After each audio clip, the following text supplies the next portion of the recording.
Hi guys, welcome back to my channel. If you're new here, welcome. On this channel we post writing tips, unboxings, book hauls, book reviews and the occasional vlog. Today we're discussing quite a difficult topic to describe, and that is what is a trope and what is a cliche. Now these are two terms which are thrown around the writing and reading community a lot, not to mention the film and movie industry. It's everywhere. Honestly, it can be quite confusing. First of all, let me give you the dictionary definition of a cliche. A cliche is a phrase or comparison that people use a lot and so people understand them. So this is expressions and sayings. Things such as, he is a bad egg. She is the apple of my eye. Not for all the tea in China.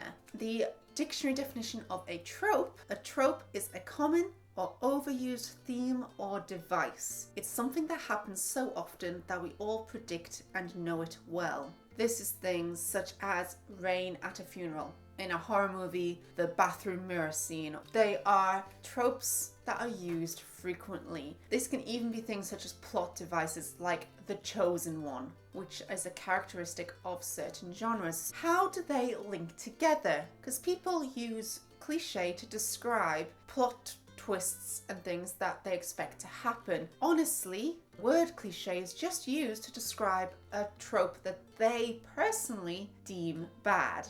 The reason I say personally is because tropes are very personal. There are tropes people love and tropes people hate. That doesn't mean that tropes are bad. There's a common thing where writers and movie makers often try to run away and avoid tropes to the extent of it destroying their work. Sometimes readers and watchers expect and want a trope or a cliche. For example, in terms of movies, I love a good rom-com. Do I know they're gonna have an argument at the climax? Yes. Do I know they're gonna get together at the end? Yes. Do I like that? Hell yes. That's literally the reason I watch them. I want the build-up of the relationship, I want the crushing climax, and then I want the happy ending. It is a trope. It has been done so many times. It's a formulated written plot, but I love it. Therefore, for me, that is a trope. For my partner,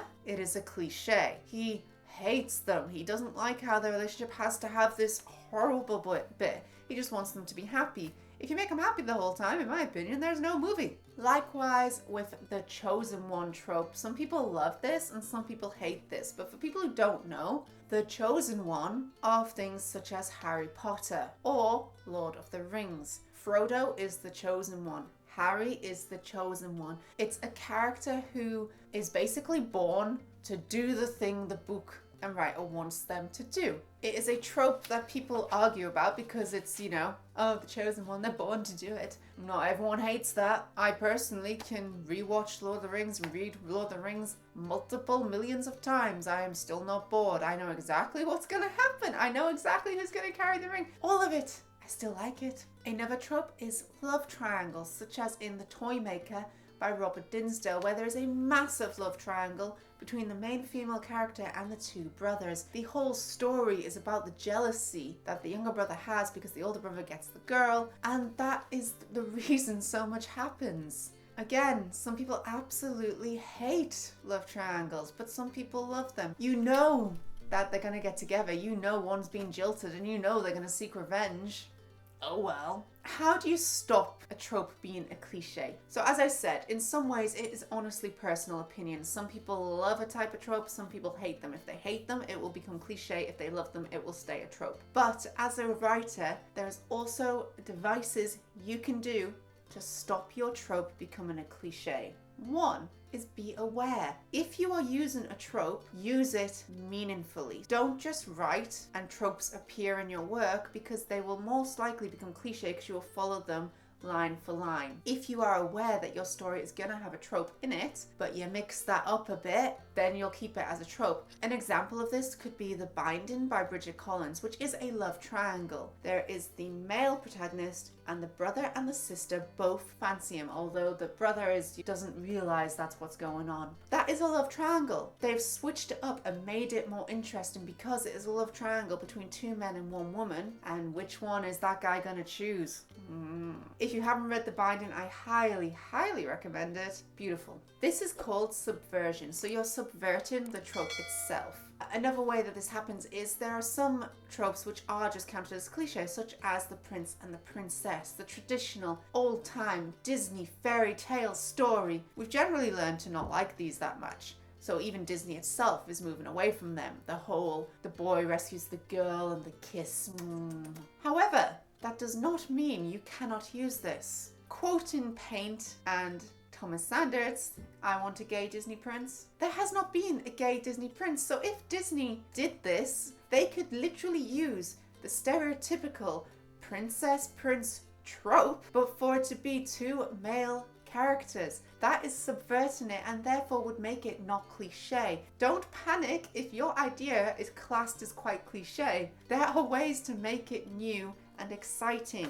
So that leads me to number 2 is, who are you writing for? Think about your audience. What is it that they want? What is it that you want? What have you missed as a reader? For, as I said with the example of a gay Disney prince, there isn't one. Write it. If you want a love triangle, but instead of choosing one, they become a polyamorous relationship, also not being done. There is an audience out there for almost everything. Use it. Tip number 3, it's unavoidable. There are so many stories spanning back centuries. There are plots that work. There is nothing wrong with using these. Brandon Sanderson, a very famous fantasy author, has basically got a step-by-step guide for how to write his fantasy books. If you haven't seen his YouTube video, he has done lectures at universities on this. All of his books will follow this exact plot lines. People are still buying his books.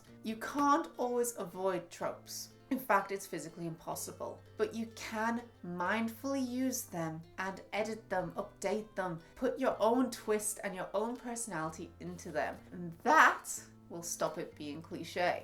Number 3, use beta readers, use critique partners, and use editors. If you have made a cliche, they will find it. Don't skip on this stage of editing. It is so vitally important to get people to read your book before you publish it. They will tell you if they can find a cliche very vocally. My final tip is, if someone reads your book and they say, oh, this reminds me of something, you've probably fallen into a cliche. If your book reminds them of something, you could well be copying unknowingly. So please bear this in mind. If someone says those words, don't panic, but find out where you've got that from. Ultimately, what you can take away from this video is avoid cliches like the plague. You cannot and should not avoid tropes. Use them mindfully and meaningfully.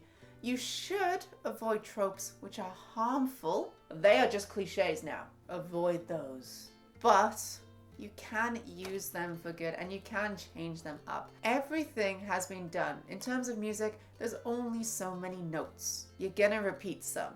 So repeat them in a way which is unique and creative to yourself. Stop trying to avoid tropes. Realize what for you and for your audience is counted as a trope and what is a cliche. A cliche is a trope that has been overdone to the point that you hate it. A trope is something which everyone knows and has been used multiple times, but they still like it. And thank you guys so much for watching. I hope you like this video. If you like what you see, don't forget to subscribe to this channel. If you'd like to see as soon as I upload, click that little bell down below. You can also follow me on Twitter, Facebook, Instagram, or Tumblr. I post your own bookish pictures, as well as my writing tips and unboxings on there. If you have tropes that you love, please comment down below. I'd love to discuss which ones you adore.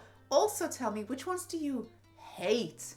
Because that's always fun to discuss. And thanks for watching, guys. Bye!